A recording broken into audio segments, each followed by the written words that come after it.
Football is a competitive team sport known for mixing strategy and physical play, with each team marching down the field with a game plan of running and passing plays with the ultimate goal of finding the end zone and scoring a touchdown. The Regional Flood Control District works the same way by working together as a team to accomplish its goal and to protect you, your family, and businesses from the devastation of flooding. Touchdown, Regional Flood Control District. Hi, I'm Betty Hollister, Public Information Manager with the Regional Flood Control District, and welcome to another edition of the Flood Channel from here at Centennial High School. With football playoffs right around the corner, we thought it would be a great time to show you how teamwork helps the district accomplish its mission. With each completed flood control project, we score another touchdown for the community in our mission to protect you and your family from flooding. On the kickoff, we'll highlight two storms that happened in 2007 with very different outcomes than a major storm 4 years ago. On First Down, we'll look into the importance of keeping storm drains clear and the value of flood insurance.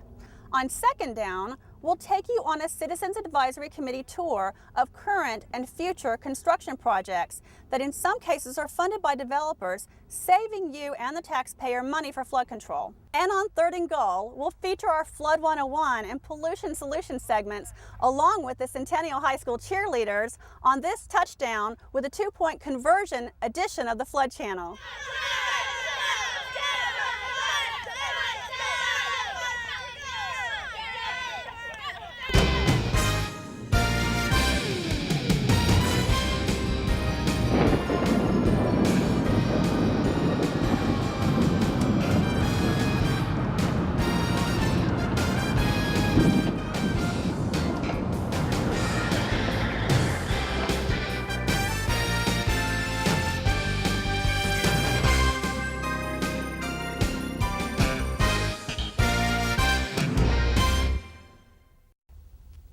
Welcome back to the Flood Channel. Now let's take a look. What? Sorry, Betty. Gonna have to flag you for offsides and not bringing your football onto the field. Now let's get back to the Flood Channel. Why do I get the feeling that's not the last time I'll be hearing from him? Well, while it doesn't happen that often, this past summer we were reminded just how dangerous storms can be. You might be surprised to know that the rain that fell on August 2nd and 27th was very similar to a storm we had in 2003. Now let's pass this story to Carrie Ann for more. Every good football team has a game plan. We here at the district do too. It's called our master plan. It shows what drainage improvements need to be built to protect our community. Every year we make more progress with flood protection, which was evident this summer. 2 storms dropped more than 3 inches of rain in 90 minutes with no major damage, versus a similar storm in 2003 that left many homes flooded. So what was different? This past August on the west side of the valley, we had 2 storms that dropped 3 inches of rain in 90 minutes. That's also what happened in 2003 in the northwest part of the valley. This area behind me, Gowan and Rainbow, had a wall of water going down it. We estimated that those flows were like 3,000 cubic feet per second. We did have flood control facilities upstream. The Gowan system was partly built, and it captured a lot of water. If those projects weren't in the ground at that time, there would have been 3 times as much water coming down through this intersection. You can always have intense storms.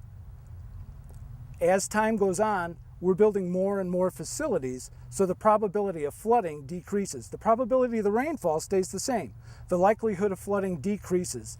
To date, we've built some 450 miles of channels and conveyances, storm drains, and about 75 detention basins.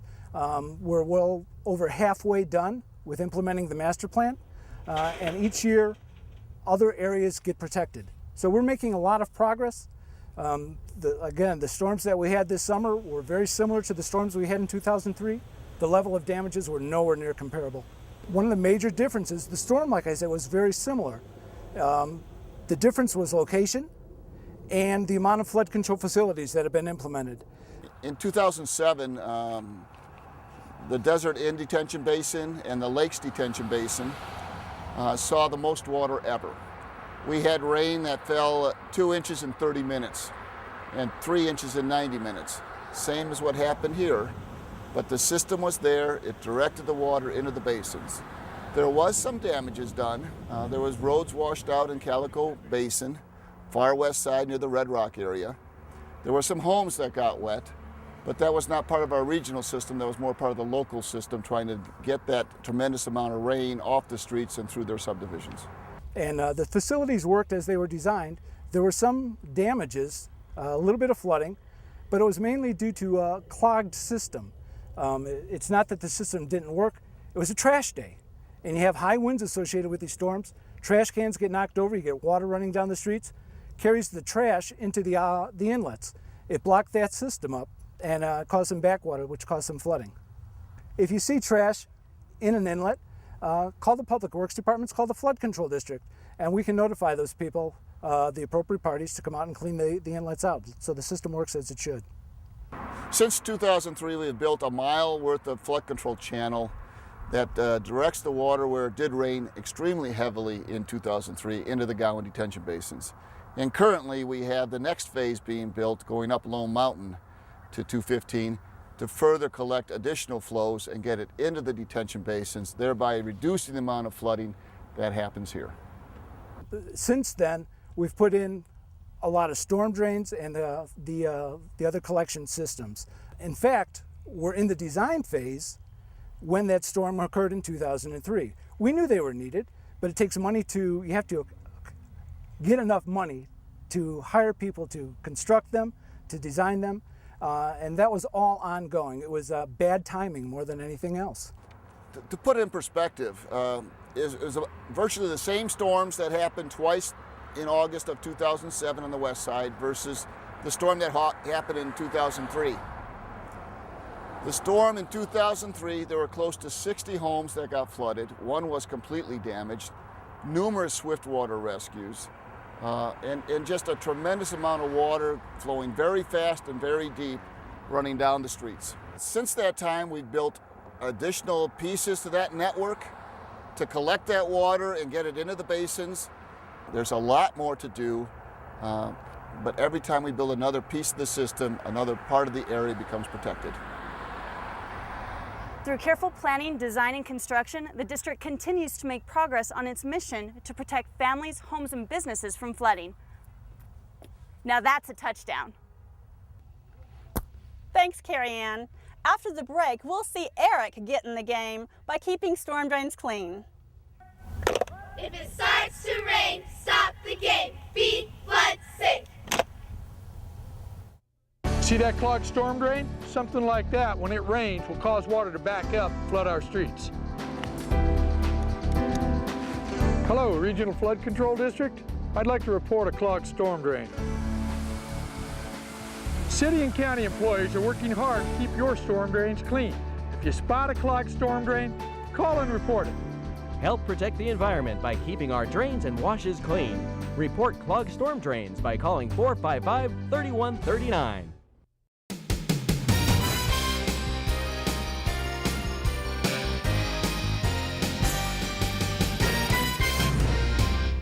What do trash day and rain have in common? In general, trash and rain don't mix, or really we don't want them to mix. So when it's going to be a rainy day out and you know about this, keep your trash inside to the last minute, because eventually that trash is going to wash into a storm drain and either pollute the environment or clog the storm drain. That might cause flooding or other damage to the environment. Floods in southern Nevada can devastate your home and its contents and be a financial disaster if you're not prepared. The Regional Flood Control District wants you to know the facts about flood insurance. Flood damage is not covered by a standard homeowner's policy. Flood insurance is available to everyone, whether you live in a flood zone or not. Flood insurance may be a wise investment for you and your family. Call the Regional Flood Control District for more information at 455-3139 or FEMA at 1-888-CALL-FLOOD. Hi, I'm Karen Spencer, varsity cheer coach for Centennial High School, and you're watching the Flood Channel. Welcome back to the Flood Channel. What should you do if you... Sorry, Betty. I'm going to have to flag you again 15 yards for not introducing me sooner.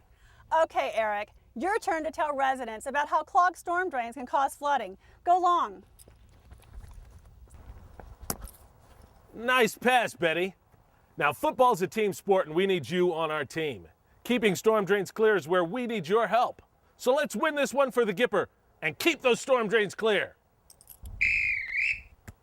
Storm drains get blocked by debris. It comes from a lot of different sources. What we see most commonly on the urban surface is drink cups, trash, just all kinds of stuff like that, that if we didn't throw those out our window or we didn't leave them at the curb on a rainy day, they wouldn't block the storm drain. We also get natural debris off the desert. Now that's harder to control because it's naturally occurring. But the stuff that we can control, we should take every effort to do so. Each person in their own home can do things to help from blocking our storm drains. If you know it's going to be rainy, and usually we know when it's going to rain because it rains so infrequently, don't put your trash out until the very last minute. Put a top on it if you can. And what usually comes with rain is a lot of wind. So if we can wait until the trash is just about to be picked up, then it's got a less likelihood of being washed down into our storm drains and clog them up. We all have the same water source in this valley, and the majority of our water comes from Lake Mead. So we need to understand the aspects of Lake Mead and what we use it for. And we need to differentiate to some degree that we have stormwater we deal with, but we also have nuisance water. And people sometimes think, well, we can't do much about the stormwater because it rains and it flows. But the important aspect is when the storm comes, it's going to take everything with it. Chances are anything you toss in the gutter at one point in time will make it all the way into Lake Mead. Protecting the environment is very important to us because we don't want to pollute the stormwater, which drains into Las Vegas Wash and into Lake Mead. That's our source water for drinking water. Although our water gets treated very highly before it's delivered to our house, anything we can do to protect the source water is very important to the environment. And we all live here in this community. We all want to maintain our quality of life. We all want to know that the water that we drink from in Lake Mead is safe and that we do our part to keep it pure as possible. If you see a clogged storm drain, give us a call at 455-3139.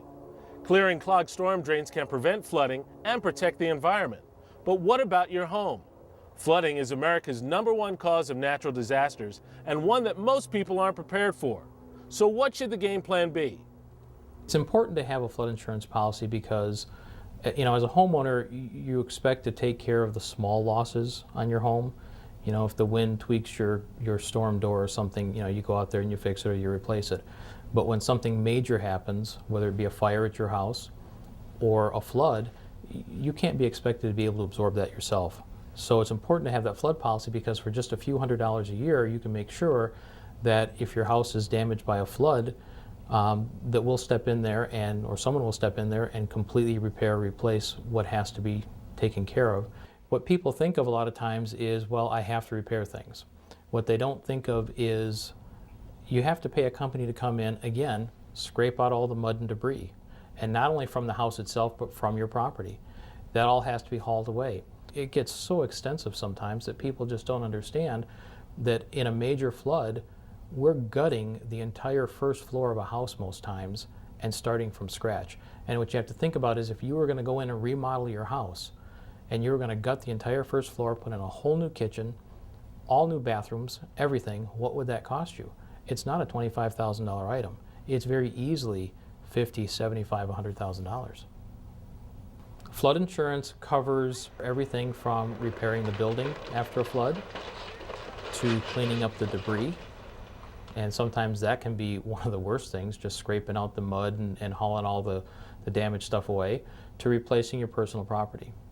A lot of times when we see people that buy flood insurance, because the mortgage company is making them, they come in and they want it just as cheaply as they can because they have to buy it. So they want just the home covered, not their personal property. But after we sit down and talk with them and talk about exactly how much it costs to cover that extra $50,000 or $100,000 of personal property, they end up doing it right. Of course, it depends on what kind of a flood zone you're in. But for most of us here in Las Vegas, we're in preferred flood zones, and it really is only a few $100s a year. A lot of the policies that we write here for, say, the average $200,000 home with some personal property, you're looking between $250 and $450 a year for a basic flood policy. If you look at our historical loss claim activity, you'll find that about 25% of our losses occur outside of flood zones. And so it's important that people, one, it doesn't matter whether you're in a flood zone or not. You ought to get flood insurance, and we have a product that makes it easy for people to do that. It's called a preferred risk policy.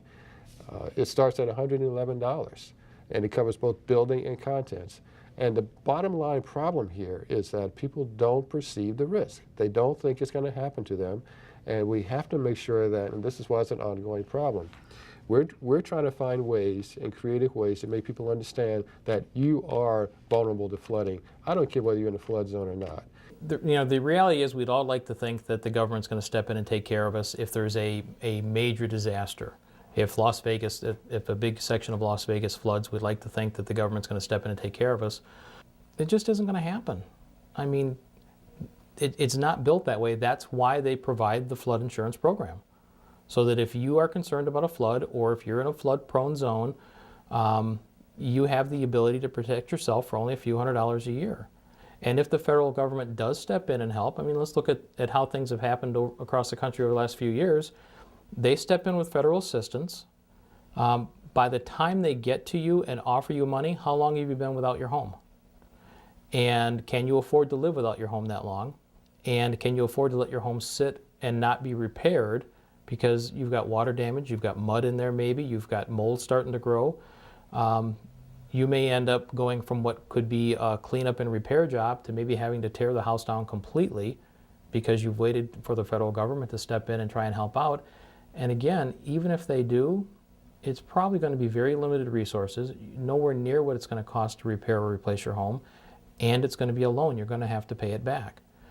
When you compare having an insurance product versus reliance on a federal disaster assistance, well, an insurance product is going to respond whenever the peril occurs. So whenever it floods, you're going to get paid. If you're relying on federal disaster assistance, then it's only if it's a major disaster, whether it's a presidential declaration, that you might qualify for disaster assistance. This notion that I don't need a flood insurance policy because the feds are going to step in is right and is wrong. They need to understand what's behind that. They need to understand the consequences for that, and they need to understand what they're going to get for that. The other thing is, the SBA loan.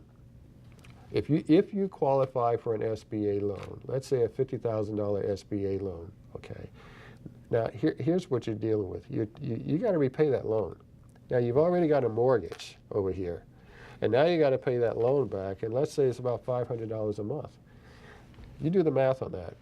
For about $400 a year, you can purchase a flood insurance policy a year, versus $500 a month to pay back an SBA loan. I mean, clearly, the advantage is you buy an insurance policy. We watch the news and we see the storm is coming, and people start talking about the flood. And as we're watching the news, we see the storm is coming and people are talking about the flood. My phone rings and people say, I think I should get flood insurance. Flood insurance policies have a 30-day waiting period unless you're getting a brand new loan and the mortgage company is requiring it. So if the flood is on its way or the rains are on their way and you want a policy today, that's great. I'll be happy to sell it to you, but the coverage is going to start for 30 days. And if we flood next week, you still have no coverage. So you got to do it before the problem comes up. The question I would ask is, if you had to come up with $35 or $40 a month, whether you want to or not, if you had to, does it change your quality of life? If your house were completely destroyed and you had to spend $100,000 to repair it and you didn't have insurance to cover it and no one else is stepping in to help you, does that change your quality of life? Then why wouldn't you do it? We can't say it enough. Help prevent flooding by keeping storm drains clear. And take the time to see if you should purchase flood insurance. Give us a call or log on to our website to see if you live in or near a flood zone. Betty, now I'm kicking it back to you. Great job, Eric. Next, we'll take you on a tour of some flood control projects. Don't drive through flood waters. Turn around. Don't drown. Tim Szymanski here with Las Vegas Fire and Rescue, and I'm asking you to talk to your children about the dangers of flash floods. Water in our flood channels can rise several feet in just minutes. The force of just a few inches of that water could easily knock a child over, putting them at risk for drowning. Every year during flood season, our rescue crews are called out to save kids from flood water. This year, help us keep your children safe. Teach them that playing in rain is a dangerous game and that flash floods can be deadly. This message brought to you by the Regional Flood Control District, FEMA, Project Impact, and the City of Las Vegas. Hi, I'm Trent Day, principal of Centennial High School, and you're watching the Flood Channel.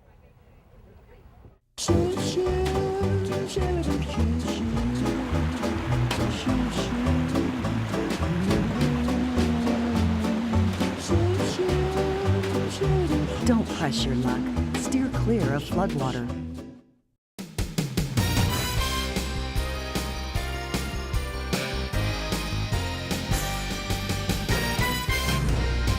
Why do we need flood control in the desert?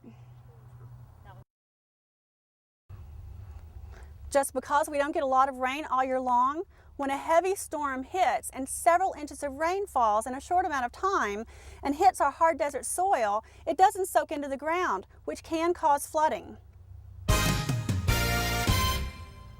Welcome back to the Flood Channel. In football, the home team has what's called the 12th man advantage. The fans can really make a big difference in the outcome of a game. The district has its own 12th man, our Citizens Advisory Committee. Carrie Ann tackles this story. Thanks, Betty. Our Citizens Committee is instrumental in helping the district reach its goals. This year, the group toured the southern part of the valley to hear about flood control progress and how developers are pitching in. Well, when we started the Flood Control District in 1985, that was when the legislation passed, we started by legislation a Citizens Advisory Committee. And in the early days, we would sit and go over the agenda and approve different projects and this millions and that millions and so on. But it wasn't until 1994 we thought, what a great idea, let's go out and see some of these things so that we know where the money is going. Because you can't visualize, you can't sit there and put your arms around $25 or $30 million in a boardroom. You can't do it. So getting out and seeing what these projects are all about is a valuable, valuable lesson and makes us very much more valuable members of the flood control.